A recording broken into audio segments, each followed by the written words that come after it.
Purvanchal university ఇది కేవలం university కాదు, మీ సక్సెస్ స్టోరీకి చిరునామా.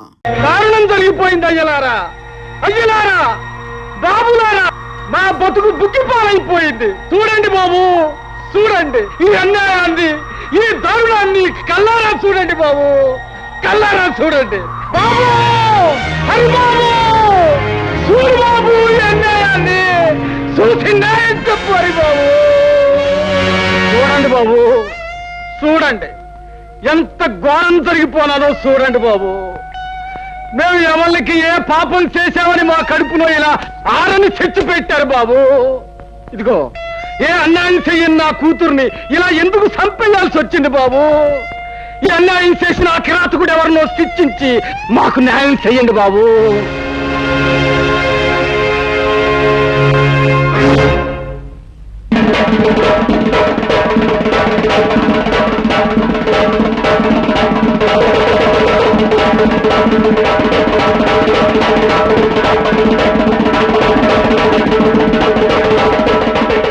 ఏమిటి హరి, ఏమిటి ఘోరం, ఏమిటి దారుణం?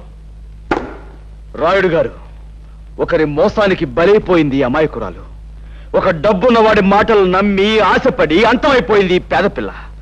ఈ కన్నెపిల్ల కళ్ళ ముందు రంగుల కళ్ళను చూపించి తన కోరిక తీర్చుకుని ఆ తర్వాత అతి దారుణంగా చంపేశాడు ఆ కిరాతకుడు. అది సరేనయ్యా, ఇంతకీ ఎవడా కిరాతకుడు? ఎవడైతే తనను అనుమానించకుండా ఉండడానికి ముందుగా ఆవేశంగా మాట్లాడతాడో వాడే. అంటే ఇప్పుడు ఆవేశంగా మాట్లాడిన ఈ హరిబాబే శాస్త్రం ప్రకారం ఇందుకు కారణమంటారు ఏమిటి? చిత్తులు మారి నక్కల్లారా, ఏమిటా మీ ఉద్దేశం? ఇలాంటి తప్పుడు కూతురు కూశారంటే ఆ పిల్ల శవంతో పాటు మీ శవాలు కూడా పాడెక్కుతాయి. చూడాలి బాబు, తీర్పు చెప్పాల్సిన వాడుకు ఉండవలసింది ఆవేశం కాదయ్యా, ఆలోచన. అసలు ఏం జరిగిందో నిదానంగా తెలుసుకోవాలి. అసలు జరిగిన గొడవ ఏటో చెప్పారన్నా? నిన్న ఈ హరిబాబు మా అక్కను చెరువుగట్టు కాడికి రమ్మన్నాడండి. అది వెళ్ళిందండి, అంతేనండి, తిరిగి రాలేదండి. ఏమయ్యా హరి, వాడు చెప్పేది నిజమేనా? నిజమే. నేను లక్ష్మి కోసం అక్కడికి వెళ్ళాను. అరగంట సేపు చూశాను, తను రాలేదు. దాంతో వెనక్కి వచ్చాను. ఆహా, అని నువ్వు అరికతో చెప్తూ ఉంటే అది మేము వినేసేసి నమ్మేసేసి ఆనందించేసేయాలా? లింగం, సర్లే, నీ రంకెలకు నేను దంకుతానా? నువ్వు ఆ పిల్లతో తోటలంటా దొడ్లంటా తిరగడం నేను అనేక సార్లు చూశాను. లింగం, పిచ్చి పిచ్చి ఒక్కు. ఆ పిల్ల నాకు చెల్లెలు లాంటిది. రంకు బయటపడ్డ తర్వాత శాస్త్ర ప్రకారం చేసేది బొగ్గడమే. అయినా చెల్లెలి కష్ట సుఖాలు వినడానికి తోటలు దొడ్లు గాని పనికిరావా? అయ్యా, నీతో నువ్వు లక్ష్మి రహస్యంగా కలుసుకోవటం మాట్లాడుకోవటం ఏడే నాకే కాదు, ఈ ఊళ్ళో చాలా మందికి తెలుసు. అవును, లక్ష్మితో ఏదో రహస్యంగా మాట్లాడేవాడు హరి. మేము ఎప్పుడు ఏమడిగినా ఏం జరిగిందో చెప్పేవాడు కాదు.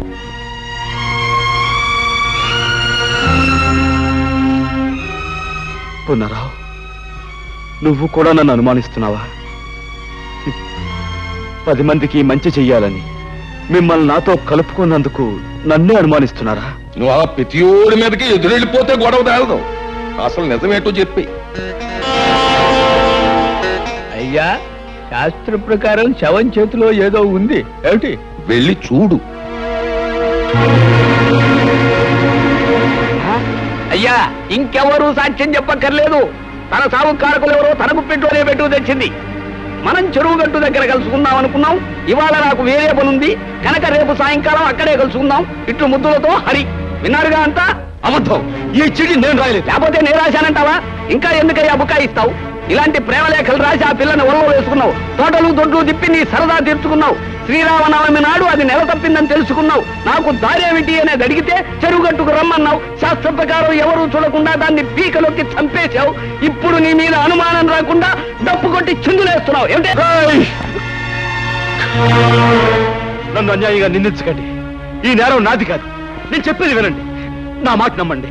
ఇంకా ఏంటయ్యా నీ మాట నమ్మేది? ఇన్ని సాక్షిగాలు పెట్టుకుని ఇంకా నువ్వేదో మాట్లాడేసి మాయ చేసేద్దామని. ఈ ఊరు ఎంత దాగా అయిపోయిందయ్యా. నువ్వేదో ఉత్తముడు అని, చదువుకున్నవాడు అని, తెలివైనవాడు అని నీకు పీఠం అప్పచెప్పి నీ తీర్పుల్ని మాటల్ని యాదాలుగా తలూపినే ఈ ఊరికి ఏం చేసావయ్యా ఉపకారం? ఒక ఆడపిల్లని, అందులోనూ పేద పిల్లని నమ్మించి ప్రాణాలు తీశావు. అసలు నువ్వు చేసిన పనికి వెంటనే పోలీసులకు అప్పగించి ఉరిష్ట చేయించాలి. కానీ ఆ పిల్ల ప్రాణాలు నువ్వు తీయడం చూసిన సాత్వికం లేక నువ్వు బతికిపోయావు. కానీ నువ్వు చేసిన తప్పుకి శిక్ష ఏంటో తెలుసా? నీకున్న పొలం కొంప ఆ ఈరికి చెత్త. నువ్వు చేసిన తప్పుడు పనికి ఈ ఊరు ఆచార ప్రకారం 12 కొరడా దెబ్బలతో కొబ్బరిలో తినిపించేస్తాం. ఆ తర్వాత నిన్ను పొలిమేరలోంచి గెంటేస్తాం. ఈయన తీర్పుకి ప్రజలంతా ఏమంటారు? ఈరిగా ఇంకా ఆలస్యం ఎందుకురా? నీ కన్నబిడ్డగా అన్యాయం చేసినోడిని కసితీరా కొబ్బరుండలు తినిపించరా. అలావుడు 12 కొరడా.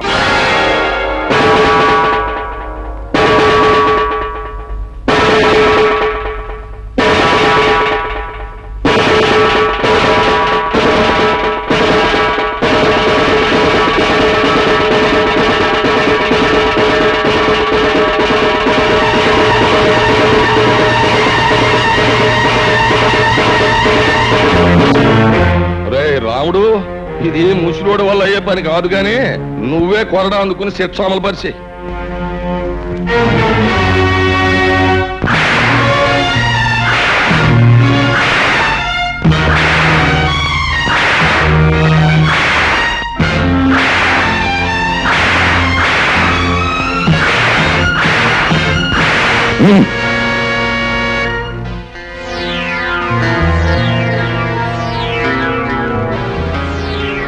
చూడు, నువ్వు ఈ ఊళ్ళో కడుగట్టగానే జబ్బ సత్తువతో కండ కవరంతో దెబ్బ కొట్టావు.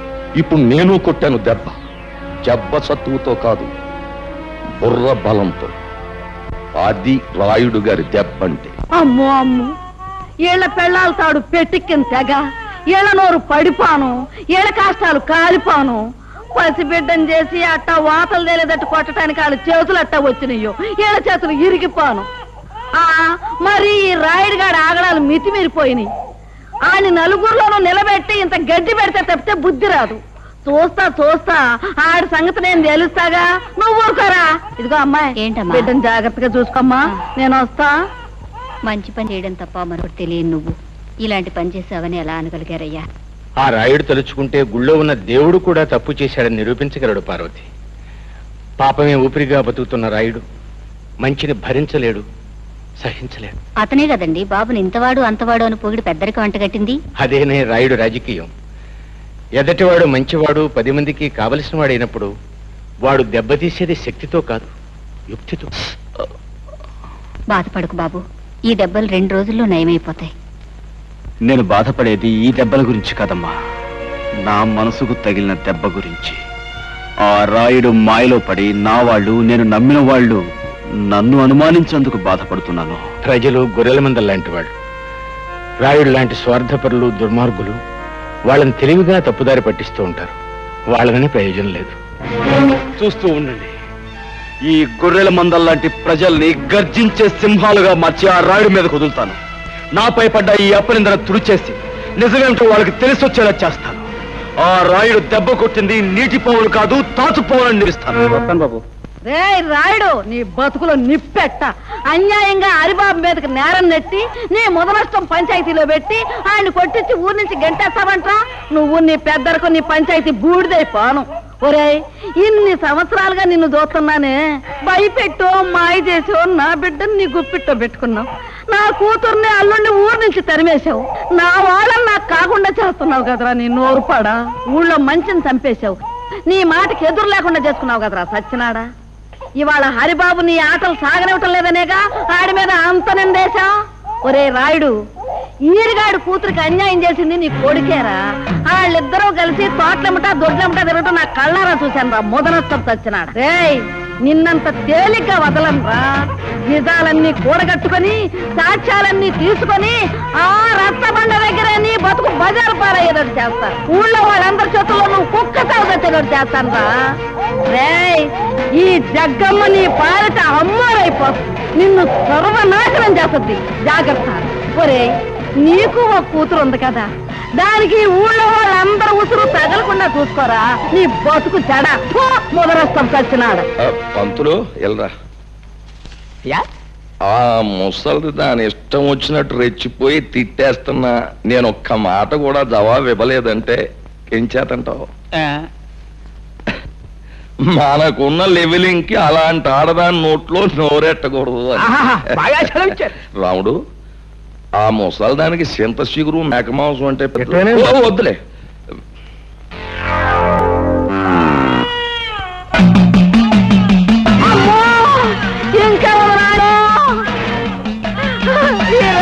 నా మీద కాంబోతున్నది లేడు. అరే నాయనా, హరి వచ్చేస్తుందిరా. హరి హరి నాయనా, వచ్చేసిందిరా ఆంబోతు. హరి నాయనా, హరి హరి.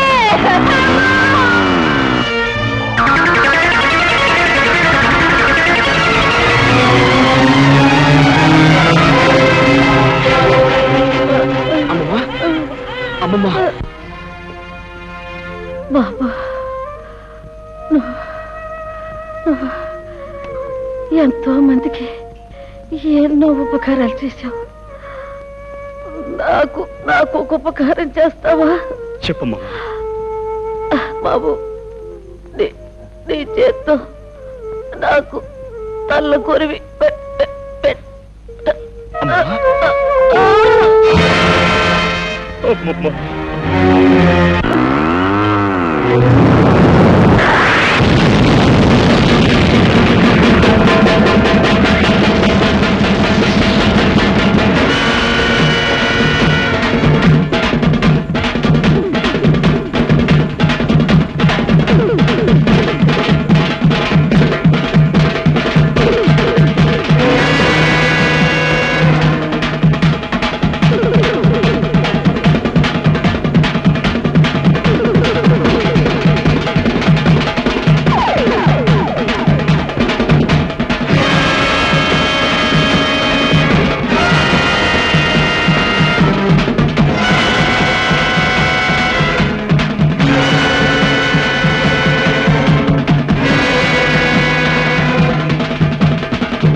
ఏంటి ఘోరం? ఘోరం కాదు రాయుడు, ఇది నీకు ఒక గుణపాఠం. నీ ఆంబోతుని ఉసిగొల్పి ఓ ముసల్దాన్ని చంపడం కాదురా. నువ్వు మగాడు అయితే, ఓ అమ్మకు అయ్యకు పుట్టినవాడైతే నాతో ఢీకోరా.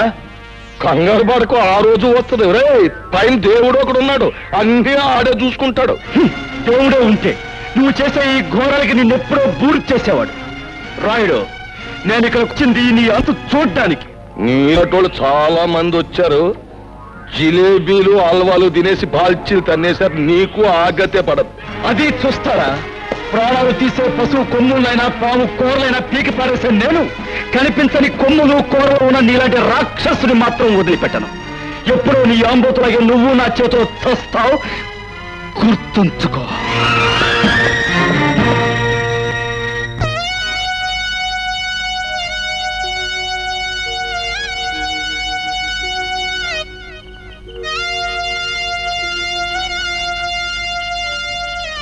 తలకురువు పెట్టండి. వద్దు, మా అమ్మ బతుకున్నన్నాళ్ళు ఆవిడ ఏ కోరిక తీర్చని దుర్మార్గుణ్ణి. పోతూ పోతూ ఆవిడ నిన్నే తలకొరువు పెట్టమని చెప్పింది.